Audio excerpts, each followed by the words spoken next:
राज्याभिषेक और श्री कृष्ण की विदाई।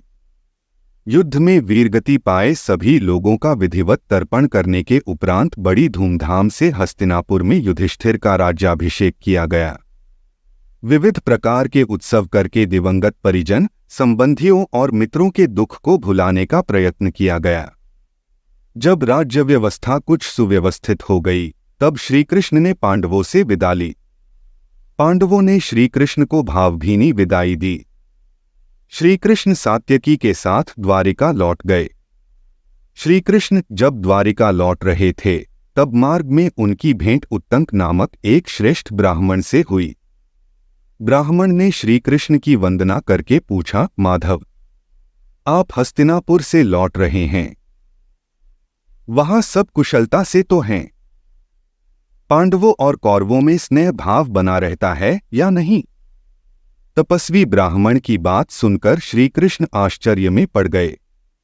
इतना बड़ा महासंग्राम देश में हुआ और मुनि ब्राह्मण को पता भी नहीं चला। उन्हें ब्राह्मण का प्रश्न पहेली सा लगा। फिर भी उन्होंने ब्राह्मण उत्तंक को सविस्तार सारा हाल सुना दिया कि किस प्रकार महाभारत के युद्ध में कौरवों का विनाश हो गया और पांडवों को राजसिंहासन प्राप्त हुआ। सारा हाल सुनने के बाद उत्तंक मुनि को क्रोध आ गया।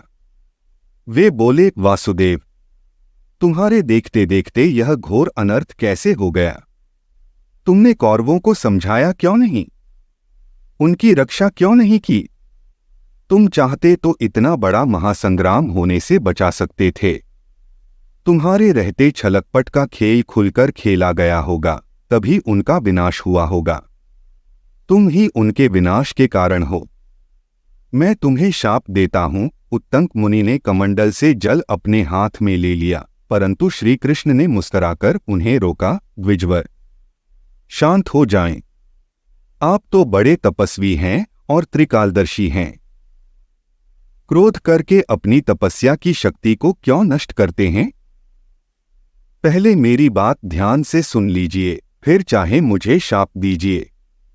इसके बाद श्रीकृष्ण ने उत्तक मुनि को ज्ञान चक्षु प्रदान करके अपना विश्वरूप दिखाया और बोले, मुनिवर, संसार की रक्षा के लिए मैं विभिन्न योनियों देव, गंधर्व, यक्ष, राक्षस, नाग, जलचर, पशु पक्षी के रूप में जन्म लेता हूँ और उन्हीं के अनुसार आचरण भी करता हूँ।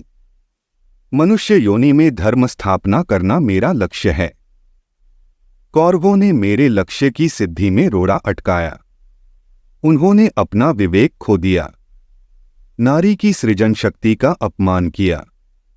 राजमग में आकर उन्होंने मेरी एक नहीं सुनी। मैंने उन्हें भयभीत भी किया, परंतु असुर वृत्ति धारण करके वे अधर्म परधर्म करते चले गए। उन्होंने समझाने पर भी अपनी हठ नहीं छोड़ी और धर्म पर चलने वालों को अनेकानेक कष्ट दिए। अतएव द्विजश्रेष्ठ, इस कारण उन्हें नष्ट होना पड़ा। अभी भी आप मुझ पर क्रोध करते हैं तो अवश्य शाप दीजिए। मैं नतमस्तक होकर आपके सम्मुख प्रस्तुत हूँ। श्रीकृष्ण की बात सुनकर उत्तंक ऋषि एकदम से शांत हो गए। वे बोले, हे अच्युत, तुम्हारे विश्वरूप के दर्शन करके मेरा जीवन सार्थक हो गया। बस मुझे देवलोक जाने की अनुमति दें। नहीं विप्रवर, अभी आपको इस संसार में रहकर जीव मात्र में कल्याण हेतु बिना किसी भेदभाव के कार्य करना है। जीवन का अवसान समय आने पर ही होता है। श्रीकृष्ण ने उन्हें संतुष्ट करके विदा किया। वे स्वयं द्वारिका की ओर प्रस्थान कर गए। दूसरी ओर महाराज युधिष्ठिर ने अपने राज्य में सुख शांति स्थापित करके अश्वमेध यज्ञ किया और सभी बुजुर्गों और आप्त ऋषियों का आशीर्वाद प्राप्त किया। किसी वस्तु का लोभ तभी तक रहता है जब तक मनुष्य उसे प्राप्त नहीं कर लेता। इच्छित वस्तु के प्राप्त होते ही उसका आकर्षण समाप्त हो जाता है। यह सार्वभौम सत्य है। प्रकृति के विरुद्ध जब भी कोई कार्य किया जाता है, उसका परिणाम अति भयानक होता है। नई नई विपदाएं और समस्याएं आ घेरती हैं। युद्ध से सुख प्राप्त नहीं होता। इससे जीवन की शांति भंग हो जाती है।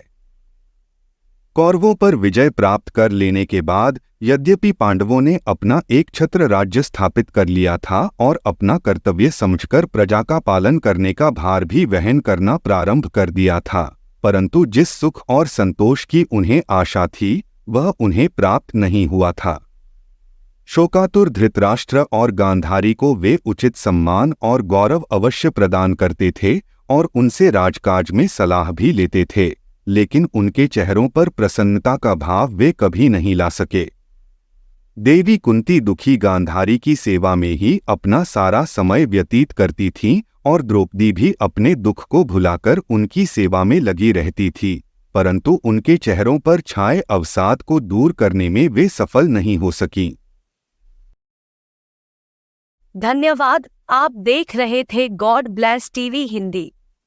हमारे साथ जुड़ने के लिए सब्सक्राइब अवश्य करें।